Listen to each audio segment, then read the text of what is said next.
दोस्तों, मैं सुरेंद्र मौर्य आपका स्वागत करता हूं सुरेंद्र मैथ 4.0 के यूट्यूब चैनल में। आज के इस वीडियो में दोस्तों हम लोग जो है एसएससी जीडी का जो है प्रैक्टिस सेट करने वाले हैं। दोस्तों सभी क्वेश्चन प्रीवियस ईयर लेकर आया हूं, तो आप लोग जो है कंप्लीट जो है वीडियो को देखना, जिससे कि आपको एसएससी जीडी में जितने भी जीएस के क्वेश्चन आते हैं लगभग बन जाएँ। इसके पहले दोस्तों हम लोगों ने कई प्रैक्टिस सेट अपलोड कर दिए हैं प्रीवियस ईयर सभी क्वेश्चन को। यदि आपने उनको नहीं देखा है तो प्ले लिस्ट में जाकर के उनको देख लीजिएगा। दोस्तों चलिए स्टार्ट कर लेते हैं। पहला क्वेश्चन है, निम्न में से किसने प्रसिद्ध महाकाव्य किरातार्जुनीयम लिखा है? तो इसका जो करेक्ट आंसर हो जाएगा भारवी करेक्ट आंसर हो जाएगा। प्रसिद्ध महाकाव्य किरातार्जुनीयम के लेखक भारवी हैं। किरातार्जुनीयम एक संस्कृत महाकाव्य है जिसमें अर्जुन और भगवान शिव के बीच लड़ाई का वर्णन है। ध्यातव्य है कि भारवी एवं दंडी दोनों पल्लव दरबार में रहते थे। दंडी ने 10 कुमार चरित्र लिखा जो कि 10 राजकुमारों की एक रोमांचक कहानी है। इस ग्रंथ को महाकवि भारवी की एक उत्कृष्ट श्रेणी की महाकाव्य रचना माना जाता है। नेक्स्ट क्वेश्चन है क्वेश्चन नंबर 2। क्वेश्चन नंबर 2 है, सोमदेव देववर्मन का संबंध किस खेल से है? तो सोमदेव देववर्मन का जो संबंध है ये है टेनिस से। सोमदेव किशोर देववर्मन एक पूर्व पेशेवर भारतीय टेनिस खिलाड़ी हैं। सोमदेव देववर्मन का जन्म 1985 में गुवाहाटी असम में हुआ था। सोमदेव देववर्मन को 2011 में अर्जुन पुरस्कार और 2018 में पद्मश्री से सम्मानित किया गया है। नेक्स्ट क्वेश्चन है क्वेश्चन नंबर 3। निम्न में से लोहे और इस्पात के कारखाने किस क्षेत्र में सर्वाधिक हैं? तो इसका जो करेक्ट आंसर हो जाएगा छोटा नागपुर का पठार। लोहे और इस्पात के कारखाने छोटा नागपुर के पठार क्षेत्र में सर्वाधिक केंद्रित हैं। लौह इस्पात उद्योग की 2 आधारभूत आवश्यकताएं होती हैं, लौह अयस्क तथा कोयला। छोटा नागपुर का पठार इन दोनों आवश्यकताओं की पूर्ति भलीभांति करता है। इसी कारण लौह इस्पात उद्योग छोटा नागपुर पठार के आसपास ही केंद्रित है। नेक्स्ट क्वेश्चन है क्वेश्चन नंबर 4। संक्रमित कोशिकाओं से अन्य गैर संक्रमित कोशिकाओं की रक्षा के लिए संक्रमित कोशिकाएं कौन सा प्रोटीन स्रावित करती हैं? तो ये इंटरफेरॉन। संक्रमित कोशिकाओं से अन्य गैर संक्रमित कोशिकाओं की रक्षा के लिए संक्रमित कोशिकाएं इंटरफेरॉन नामक प्रोटीन स्रावित करती हैं। इंटरफेरॉन कशेरुकी जंतुओं में वायरस से संक्रमित कोशिकाओं द्वारा स्रावित एक ग्लाइको प्रोटीन पदार्थ है जो इन कोशिकाओं को वायरसों से संक्रमण के विरुद्ध सुरक्षा प्रदान करते हैं। इसका उपयोग रोग निवारक तथा निरोधक औषधियों के रूप में किया जाता है। नेक्स्ट क्वेश्चन है क्वेश्चन नंबर 5। राज्यसभा के सदस्यों के निर्वाचन का प्रावधान किस देश के संविधान से लिया गया है? तो इसका जो करेक्ट आंसर हो जाएगा ऑप्शन दोस्तों बी हो जाएगा। यहाँ पे संविधान के स्रोत दिए गए हैं, भारत शासन अधिनियम 1935, संघीय तंत्र न्यायपालिका लोक सेवा आयोग लिया गया और दक्षिणी अफ्रीका से संविधान के संशोधन की प्रक्रिया ली गई है और राज्यसभा के सदस्यों का निर्वाचन लिया गया। यही क्वेश्चन में पूछा गया था। फ्रांस से गणतंत्रात्मक व्यवस्था ली गई है और प्रस्तावना में स्वतंत्रता लिया गया फ्रांस से, और समता और बंधुत्व के आदर्श ये भी फ्रांस से लिए गए हैं। ब्रिटेन से जो लिया गया है, पहला है संसदीय शासन लिया गया है, विधि का शासन लिया गया है, विधायी प्रक्रिया ली गई है, एकल नागरिकता ब्रिटेन के संविधान से ली गई है। नेक्स्ट क्वेश्चन है question number 6। Summer youth Olympic 2018 की मेज़बानी किस देश ने की है?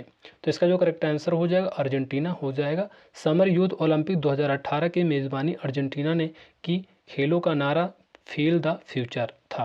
ध्यातव्य है कि ब्यूनस आयर्स में यूथ ओलंपिक खेल की शुरुआत 6 अक्टूबर से हुई तथा 18 अक्टूबर तक चला। इसमें 200 देशों ने प्रतिभाग किया। यूथ ओलंपिक गेम्स हर 4 वर्ष में आयोजित किया जाता है। प्रथम बार इसका आयोजन सिंगापुर में 2010 में किया गया। इस क्वेश्चन है question number 7। Ganga action plan की शुरुआत किस वर्ष में की गई? तो इसका जो करेक्ट आंसर हो जाएगा 1986 में। गंगा एक्शन प्लान 1985 में तत्कालीन भारतीय प्रधानमंत्री राजीव गांधी द्वारा शुरू किया गया था, लेकिन इस प्लान को पूर्णतः 14 जनवरी 1986 में लागू किया गया था। गंगा की सफाई का विचार 1979 में भारत सरकार द्वारा प्रारंभ किया गया। गंगा एक्शन प्लान को 1985 में केंद्रीय प्रदूषण नियंत्रण बोर्ड द्वारा गंगा नदी के व्यापक सर्वेक्षण के बाद शुरू किया गया। गंगा नदी को 2008 में भारत की राष्ट्रीय नदी घोषित किया गया। नेक्स्ट क्वेश्चन है क्वेश्चन नंबर 8। मद्रास राज्य का नाम बदलकर तमिलनाडु किस वर्ष रखा गया था, किया गया था। तो इसका जो करेक्ट आंसर हो जाए 1969 में। 1969 में मद्रास राज्य का नाम बदल कर तमिलनाडु कर दिया गया।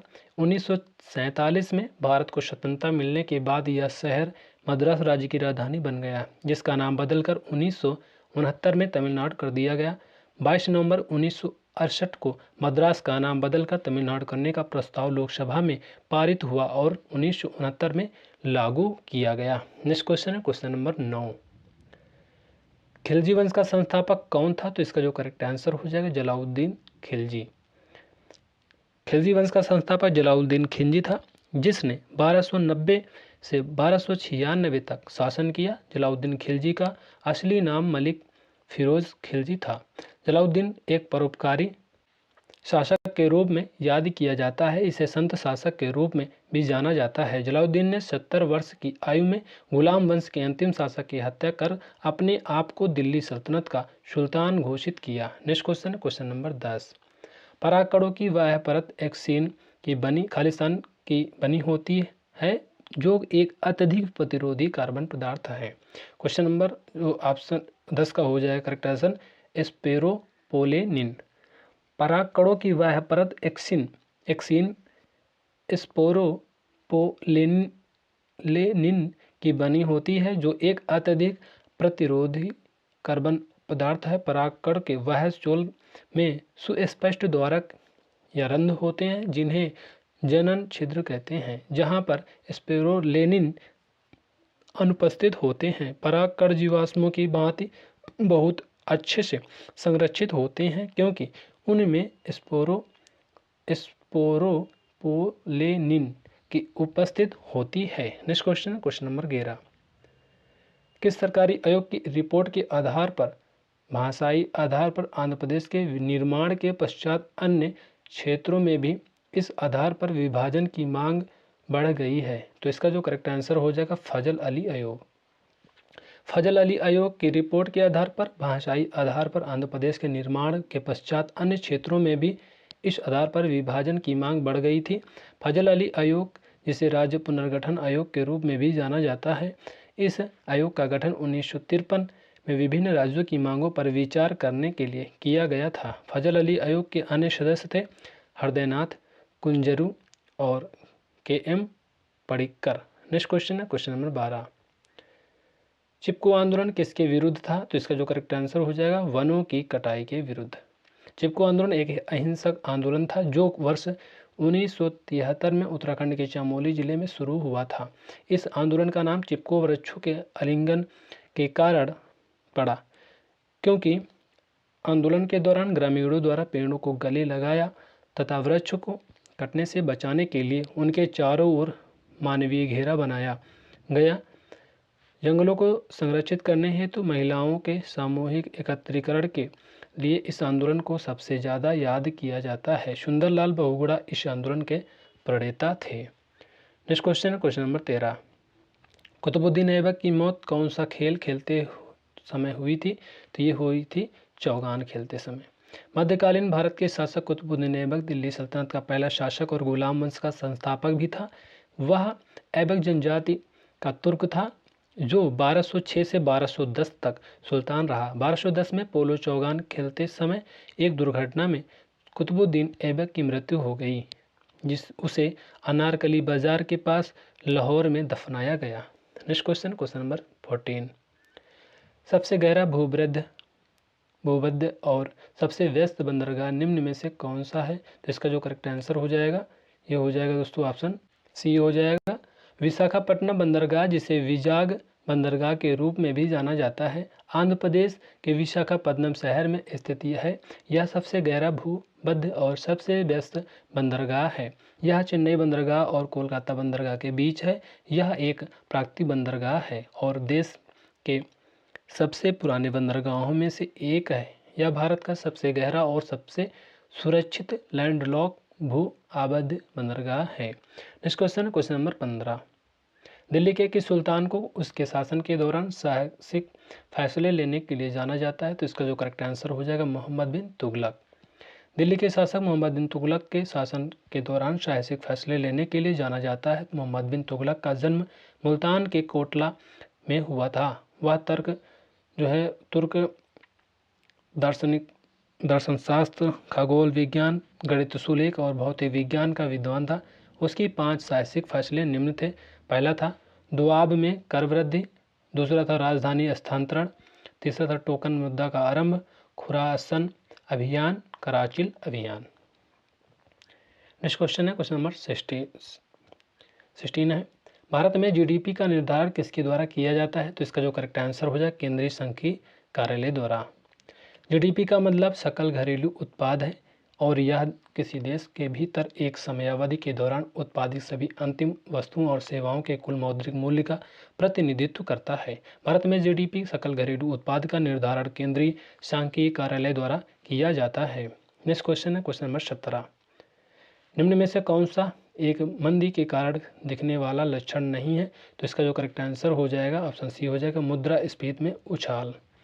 लंबे समय तक जब देश की अर्थव्यवस्था धीमी और सुस्त पड़ जाती है तब उस स्थिति को आर्थिक मंदी के रूप में परिभाषित किया जाता है।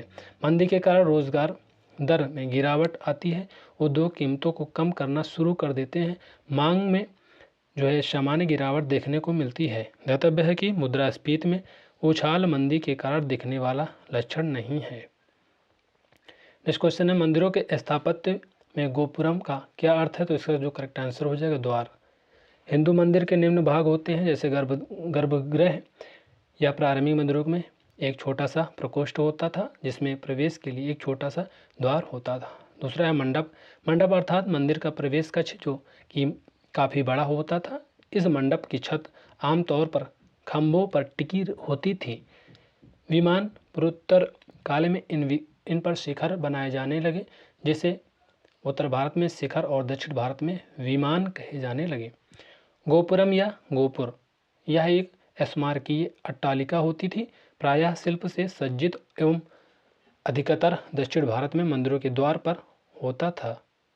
नेक्स्ट क्वेश्चन है क्वेश्चन नंबर 19, सामान्य कानून अधिकारों के लिए आदेश जारी करने की शक्ति किस न्यायालय के पास होती है? तो इसका जो करेक्ट आंसर हो जाएगा उच्च न्यायालय के पास होती है। भारतीय संविधान के अनुच्छेद 226 के तहत उच्च न्यायालयों के मौलिक अधिकारों या किसी अन्य विधिक कानूनी अधिकारों के प्रवर्तन के लिए अपने अधिकार क्षेत्र में के भीतर किसी भी व्यक्ति को रिट जारी करने की शक्ति प्रदान करता है। यह 5 प्रकार की होती है। पहला है बंदी प्रत्यक्षीकरण, दूसरा परमादेश, तीसरा प्रतिषेध, चौथा उत्प्रेषण और पांचवा है अधिकार परीक्षा। नेक्स्ट क्वेश्चन है क्वेश्चन नंबर 20, निम्न में से कौन सा रेगिस्तान दक्षिणी अमेरिका में स्थित है? तो इसका जो करेक्ट आंसर हो जाएगा पेंटागोनियन मरुस्थल। पेंटागोनियन मरुस्थल दक्षिणी अमेरिका के दक्षिणी भाग में स्थित एक तटीय रेगिस्तान है जो अर्जेंटीना और चिली के बीच फैला हुआ है। यहाँ के जीव जंतु में लामा, गुआनाको, नांदू, पेंगुइन, अरमाडिलो और शेर जैसे प्राणी शामिल हैं। नेक्स्ट क्वेश्चन है क्वेश्चन नंबर 21, लंबी दूरियों के मापन के लिए मापन की विधि का उपयोग किया जाता है। तो इसका जो करेक्ट आंसर हो जाएगा समानांतर विधि। लंबी दूरियों के मापन के लिए समानांतर विधि का उपयोग किया जाता है। इस विधि में एक वस्तु के 2 बिंदुओं के बीच की दूरी को उसकी समानांतर भुजाओं के अनुपात से निर्धारित किया जाता है। नेक्स्ट क्वेश्चन क्वेश्चन नंबर 22, 2002 में किस संविधान संशोधन द्वारा शिक्षा को मूल अधिकारों में शामिल किया गया? तो इसका जो करेक्ट आंसर हो जाएगा 66वें संविधान संशोधन। 66वें संविधान संशोधन अधिनियम 2002 द्वारा शिक्षा को मूल अधिकारों में शामिल किया गया। इसमें अनुच्छेद 21A को शामिल किया गया जिसने शिक्षा के अधिकार को 6 से 14 वर्ष के बीच के बच्चों के लिए मौलिक अधिकार बना दिया। नेक्स्ट क्वेश्चन है क्वेश्चन नंबर 23, निम्न में से अंतिम ऋणदाता कौन होता है? तो इसका जो करेक्ट आंसर हो जाएगा भारतीय रिजर्व बैंक। भारतीय रिजर्व बैंक अंतिम ऋणदाता होता है। इसकी स्थापना 1 अप्रैल 1935 को हुई थी। बैंकों के लिए एक बैंकर के रूप में रिजर्व बैंक अंतिम ऋणदाता के रूप में कार्य करता है। विजयालय जो चोल वंश का संस्थापक था वह पहले सामंत था, तो ये पल्लवों का सामंत था। विजयालय चोल जो चोल वंश का संस्थापक था वह पहले पल्लवों का सामंत था। चोलों यानी 8 से 12वीं शताब्दी तक जो को भारत के दक्षिण क्षेत्रों में सबसे लंबे समय तक शासन करने वाले राजवंशों में से एक के रूप में याद किया जाता है। नेक्स्ट क्वेश्चन है क्वेश्चन नंबर 25, मृदा संरक्षण की किस विधि को द्वारा रेत के टीलों के निर्माण और रेगिस्तानों के स्थिरीकरण में योगदान मिलता है? तो इसका जो करेक्ट आंसर हो जाएगा ऑप्शन ए करेक्ट आंसर हो जाएगा। मृदा संरक्षण की छायादार कृषि विधि के द्वारा रेत के टीलों के निर्माण और रेगिस्तानों के स्थिरीकरण के योगदान मिलता है। वनस्पति लगाने से हवा और पानी का प्रभाव कम हो जाता है, जिससे रेगिस्तानों के स्थिरीकरण में मदद मिलती है। नेक्स्ट क्वेश्चन है क्वेश्चन नंबर 26। स्वतंत्र भारत का पहला गवर्नर जनरल कौन था? तो इसका जो करेक्ट आंसर हो जाएगा लॉर्ड माउंटबेटन। स्वतंत्र भारत का पहला गवर्नर जनरल लॉर्ड माउंटबेटन था। 1947 से 1948 तक भारत के गवर्नर जनरल के रूप में काम किया। यह ब्रिटिश भारत का अंतिम वायसराय भी था। नेक्स्ट क्वेश्चन है क्वेश्चन नंबर 27। 1 जनवरी 2015 को निम्न में से किस सरकारी निकाय का नाम बदलकर नीति आयोग कर दिया गया? तो इसका जो करेक्ट आंसर हो जाएगा योजना आयोग। योजना आयोग का नाम 1 जनवरी 2015 को बदलकर नीति आयोग कर दिया गया। योजना आयोग की स्थापना 15 मार्च 1950 को USAR की दर्ज पर की गई। नीति आयोग के अध्यक्ष प्रधानमंत्री होते हैं। नेक्स्ट क्वेश्चन है क्वेश्चन नंबर 28। दिए गए किन्हीं दो माध्यमों में से एक माध्यम अपतित कोण दूसरे माध्यम के अपरिवर्तित कोण के 90 डिग्री होने पर वह कहलाएगा? तो इसका जो करेक्ट आंसर हो जाए क्रांतिक कोण कहलाएगा। जब कोई प्रकाश किरण सघन माध्यम से विरल माध्यम में प्रवेश करती है, तब सघन माध्यम के आपतन कोण का मान उसके लिए अपवर्तन कोण का मान 90 अंश होता है। क्रांतिक कोण कहलाता है। क्रांतिक कोण और अपवर्तन सूचकांक के बीच संबंध स्थापित किया जा सकता है, क्योंकि वह अपवर्तन सूचकांक के व्युत्क्रमानुपाती होता है। नेक्स्ट क्वेश्चन है क्वेश्चन नंबर 29। निम्न विकल्पों में से कौन सा औषध वर्ग से संबंधित नहीं है? तो इसका जो करेक्ट आंसर हो जाएगा स्कीड। स्कीड औषध वर्ग से संबंधित नहीं है, बल्कि यह खेल निशानेबाजी से संबंधित है। अन्य तीनों विकल्प औषध वर्ग से संबंधित हैं, जो मनुष्य को बेहोश करने की एक प्रकार की दवा है। नेक्स्ट क्वेश्चन है क्वेश्चन नंबर 30। मरे डार्लिंग नदी बेसिन निम्न में से किस देश में है? तो इसका जो करेक्ट आंसर हो जाएगा ऑस्ट्रेलिया में है। मरे डार्लिंग नदी बेसिन ऑस्ट्रेलिया में है।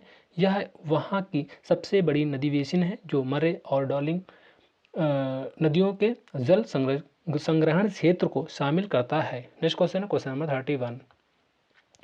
संयुग्मित डेकेटोन बेंजोक्विनोन के निर्माण के लिए फिनॉल किस अम्ल के साथ ऑक्सीकृत होता है? जिसका जो करेक्ट आंसर हो जाएगा क्रोमिक अम्ल। फिनॉल को क्रोमिक अम्ल के साथ ऑक्सीकरण करने के से संयुग्मित डेकेटोन बेंजोक्विनोन का निर्माण होता है। इसका जो करेक्ट आंसर हो जाएगा इसका जो करेक्ट आंसर यही है। नेक्स्ट क्वेश्चन देख लेते हैं 32।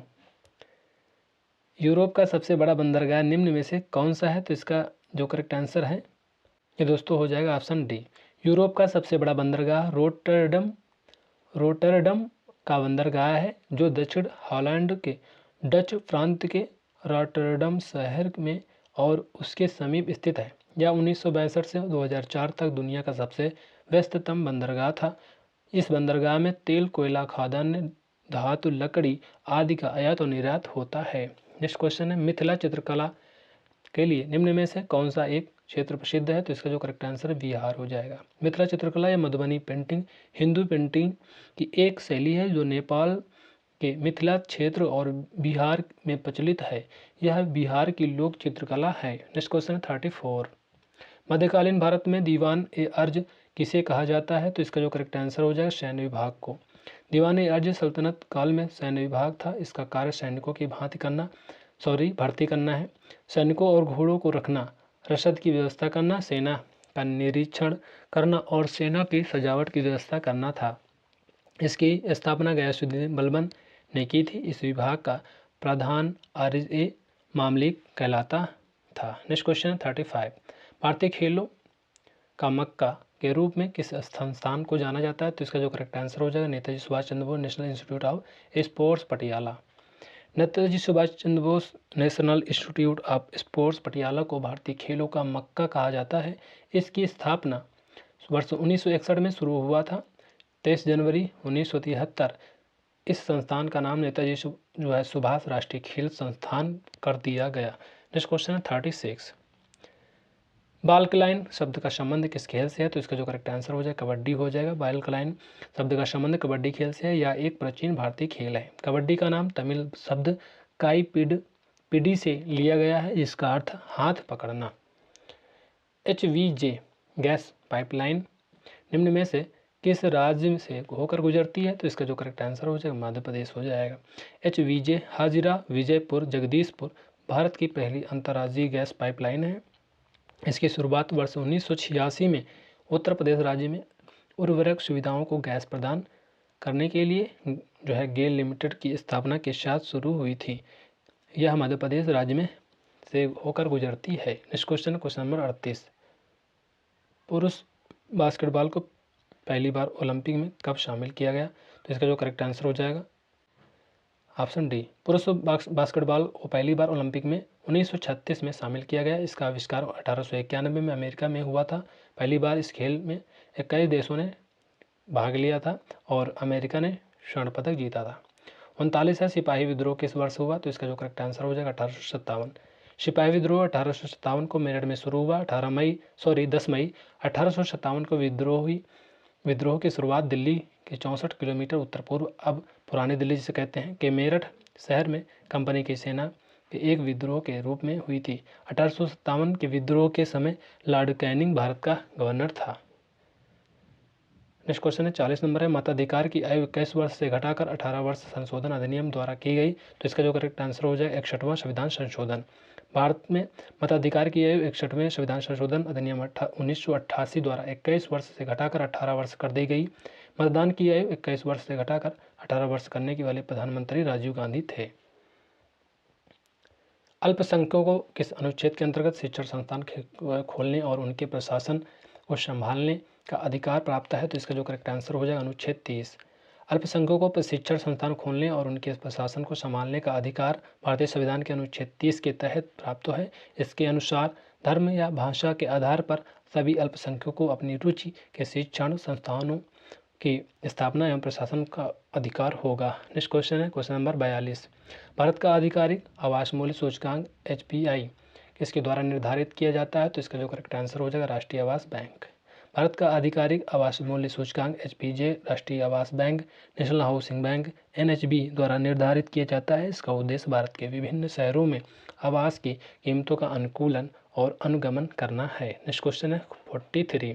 चंद्रगुप्त मौर्य किसकी मदद से नंद को पराजित करने में सफल हुए? तो इसका जो करेक्ट आंसर हो जाएगा चाणक्य। चंद्रगुप्त मौर्य चाणक्य की मदद से नंदवंश को पराजित करने में सफल हुए। चाणक्य उनके गुरु और मंत्री थे जिन्होंने उन्हें राजनीतिक युद्ध और शासन की कला सिखाई। उन्होंने नंद की शक्ति को उखाड़कर 322 ईसा पूर्व में मगध में मौर्य साम्राज्य की स्थापना की।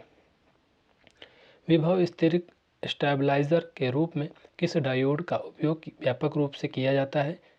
तो इसका जो करेक्ट आंसर हो जाएगा डी हो जाएगा। विभव स्थिर स्टेबलाइजर के रूप में जेनर डायोड का उपयोग किया जाता है, जो एक साधारण डायोड की तरह बिजली को आगे की दिशा में बहने ही नहीं बल्कि वोल्टेज ब्रेकडाउन वोल्टेज से ज़्यादा हुआ तो उल्टी दिशा में भी बहने की अनुमति देता है। इसे क्लॉरेंस जेनर के नाम से नामित किया जाता है। नेक्स्ट क्वेश्चन है वेनेजुएला में के घास के मैदानों को और किस रूप में जाना जाता है? तो वेनेजुएला के जो घास के मैदान हैं इसको लानोस कहते हैं।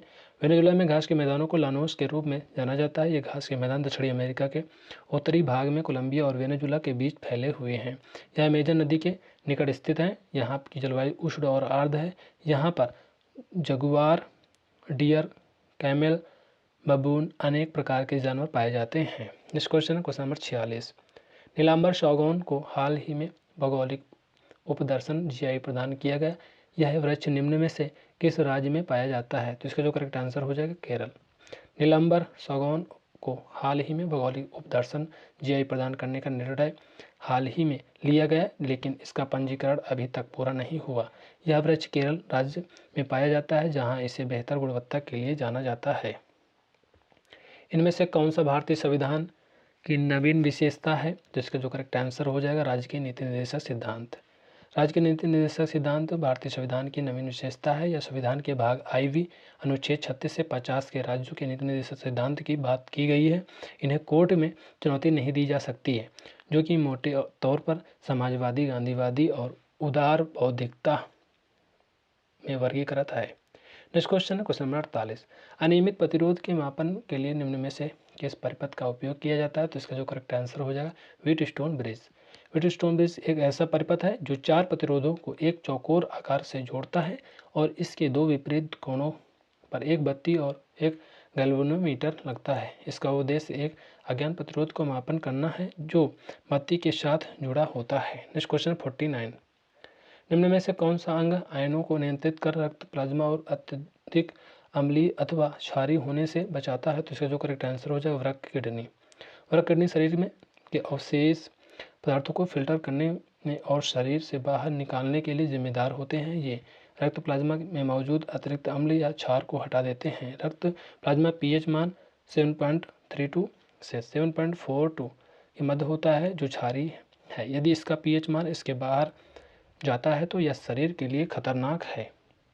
नेक्स्ट क्वेश्चन है क्वेश्चन नंबर 50। निम्न में से किस तत्व में धात्विक और अधात्विक दोनों विशेषताएं पाई जाती हैं? तो इसका जो करेक्ट आंसर हो जाएगा मेटलॉइड।